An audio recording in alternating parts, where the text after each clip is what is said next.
Welcome to this reading. I want to say I'm so excited you're here.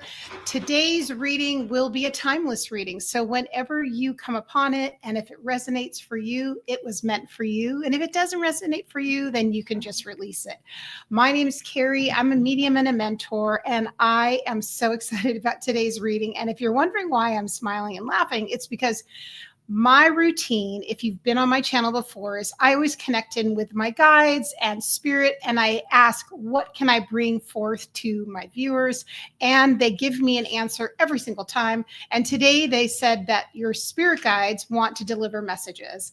Now, the way I do readings, I have been a medium for 25 years, and I've been doing readings for a very long time.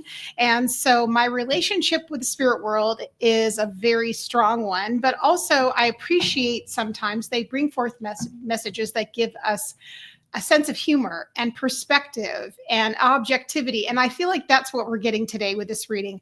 Now, this is a timeless reading, as I mentioned, but also note, this is actually done on Valentine's Day, February 14th. So whenever you're hearing this, it's perfect for you. So it's not stuck to Valentine's Day. But I was thinking that they'd want me to do a reading about love and even self-love.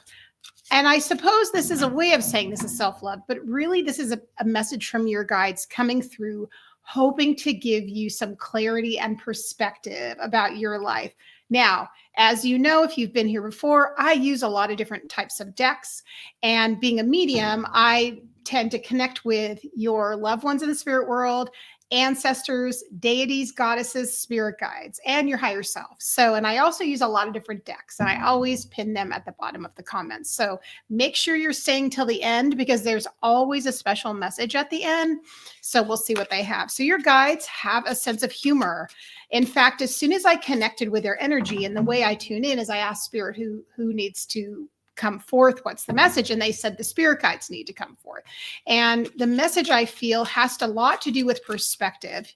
All week, as I've been connecting with my clients and students and doing readings, the message has come through that we need to start simplifying our spiritual practices. That if you're a person who in the past has meditated, journaled, done shadow work, healing work on yourself, even pulled cards, and you have felt like you haven't been doing that at all, your guides want to give you some perspective.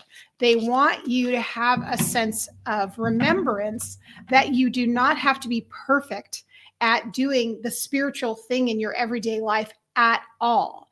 In fact, especially when it comes to things like meditation and talking to your guides and journal work, they want you to know that you can do these things in just a few minutes a day. It's not supposed to be arduous or overly difficult. It's supposed to fit into your life, and it's really meant for you to do the best you can. So let's pull some cards here. I'm working with the embark deck, which is not right in this time of year when we're moving into spring.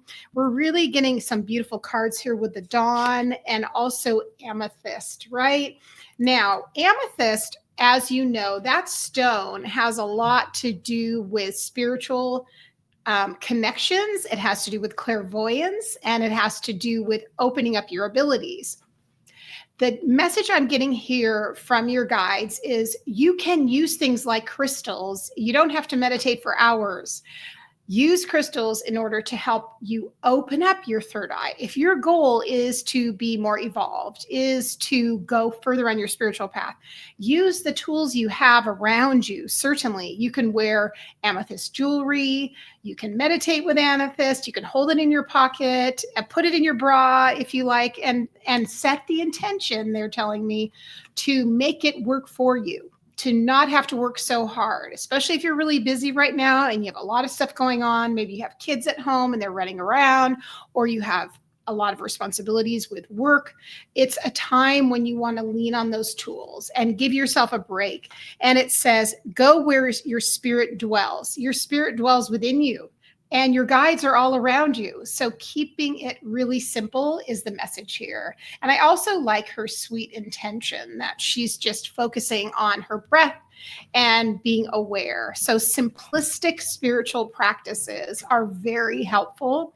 We also have this card, the Dawn card, which says slow it down, more, slower still. So again, in our busy lives, we tend to be very black and white. Let me know if this is you, with how you think about things. And when you're wanting to accomplish something, you approach it in a manner of sometimes perfectionism, but also you hold yourself to a high standard. So you think if you're not meditating, you're not doing a good job with spirit. And again, this comes back to it's simplistic. Incorporating your spiritual practice into your life can be something as simple as setting a gratitude journal reflection in your mind and just saying, I can't journal today, but I want to give thanks for what I have. Simplistic, right? You're getting right into the mindset and you're shifting immediately into this space of openness. That's a wonderful way to approach it, just simplistic. The next is we're getting the Milk Moon Witch. Watch as the tides turn in your favor. Again, this all has to do with flow, simplicity.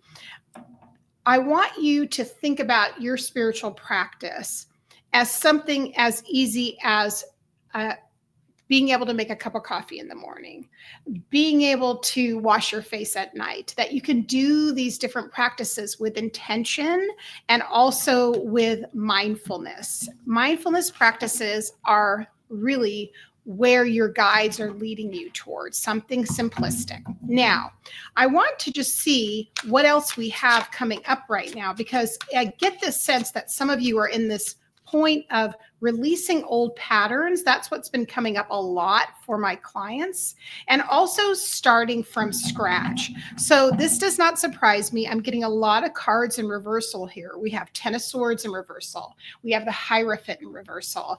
We are releasing old things that have held us down, held us back, kept us even feeling like we were not able to get things accomplished. But our guides want us to know that this is a time to be open and to realize that you are at the very end of this cycle that's seemed like it would go on indefinitely, that would really drag you down, but it's giving you a sense of lightness here.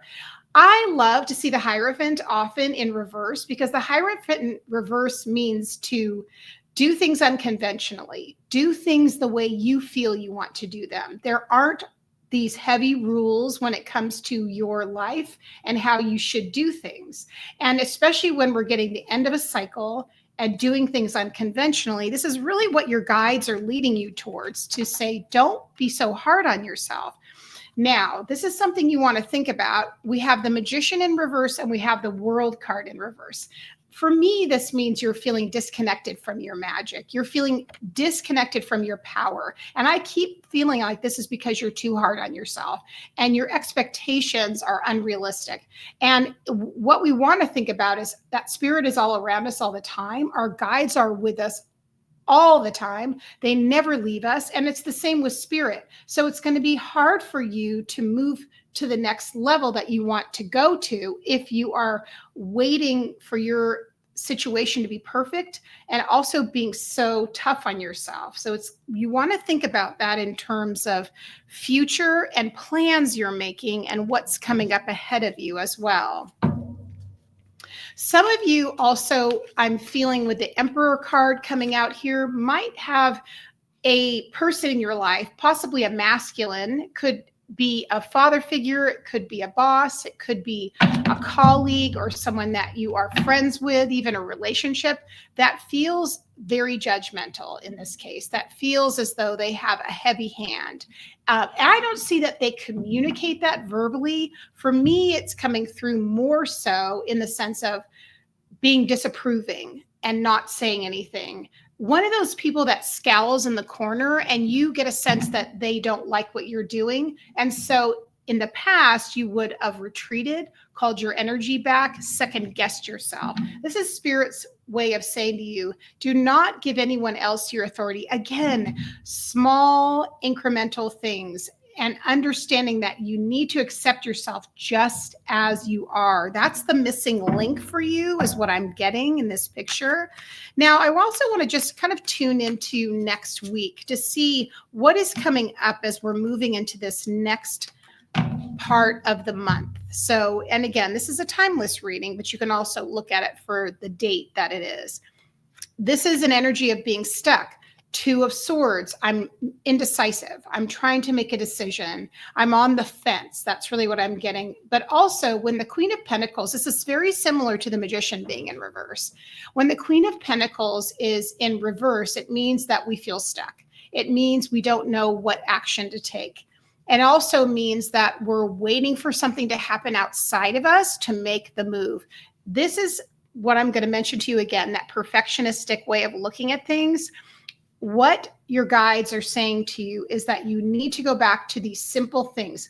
What makes you feel passionate? What feels exciting? What feels like something you're motivated to do? The more you second guess yourself, the more stuck you get. So whatever is coming forth for you going into next week, be sure to just take your time listening to yourself and simplifying your practices.